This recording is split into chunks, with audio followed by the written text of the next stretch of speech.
Ada orang tanya gini, Pak, saya udah beriman, udah ibadah, ya bagaimana nih, kok hidup saya begini-begini aja, rezeki saya seret-seret aja nih, nggak lancar-lancar, gimana dong? Berarti buat apa saya beriman, buat apa saya ibadah? Waktu sebelum lahir, dilahirin sama ibu kita udah diciptain tangan apa belum? Kaki ada nggak? Pertanyaannya, menurut bapak ibu, fungsinya tangan buat bayi di dalam janin itu apa? Di dalam janin kagak ada fungsinya. Tapi Allah persiapkan tangan dan kaki dari mulai di janin bukan untuk kehidupan di dalam rahim ibunya, tapi untuk kehidupan setelahnya, yaitu kehidupan dunia. Tangannya berguna, kakinya berguna, bisa bawa jalan. Begitu pula Allah ciptakan iman di hati-hati kita ini bukan untuk dapat di dunia, ntar.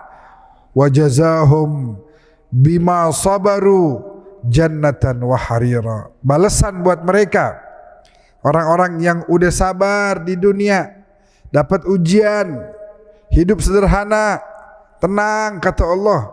Itu iman yang ada di hatimu, balasannya emang bukan di dunia, ntar di akhirat, jannatan wa harira. Dapat sorga, dapat pakaian yang begitu indah, bertemu, saling bertegur sapa sama ahli surga. Wah, nikmat luar biasa. Jadi adanya tangan bayi sedangkan dia masih dalam rahim ibunya bukan untuk di situ diambil manfaat tangannya, tapi untuk kehidupan dunianya Allah udah siapin. Begitu pula keimanan kita sebagai seorang muslim, ibadah yang kita kerjakan entar balasannya emang bukan di dunia. Ad-dunya darul amal. Dunia tempatnya beramal, bukan tempatnya balasan. Tapi boleh nggak kita doa minta rezeki? Boleh. Itu bonus, Pak. Ya Allah, berikan rezeki yang berkah, yang melimpah. Bonus. Bukan balasan itu. Balasannya entar di akhirat. Maka dari itu kita harus fokus dalam kehidupan dunia ini, beramal. Kondisi apapun kita terus dalam keadaan bersyukur dan beramal, sehingga itu menjadi bekal yang cukup untuk kita menghadap kepada Allah. Hidup di dunia antara dua. Amal insanu idza mabtalahu rabbuhu fa akramahu wa na'amahu fa yaqulu rabbi akraman. Orang giliran lagi dibanyakin rezeki, Allah lagi sayang sama saya nih. Wa amma idza mabtalahu faqadara alaihi rizqahu fa yaqulu rabbi ahanan. Giliran lagi agak diberikan ujian sama Allah, Allah lagi gedek sama saya, Allah lagi benci romannya sama saya. Langsung Allah jawab, kalla, sekali-kali tidak, saya enggak menghinakan kamu, saya enggak benci sama kamu. Kalla, tidak.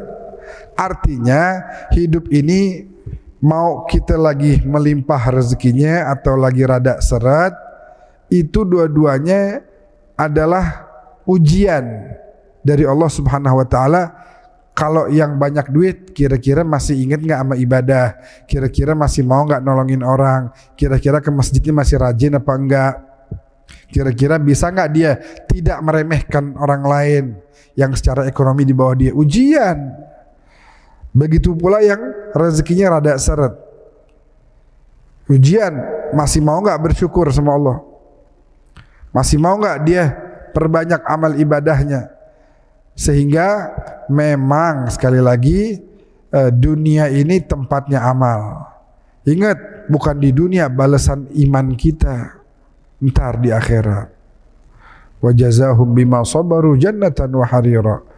Jadi jangan terburu-buru menuntut balasan iman kita.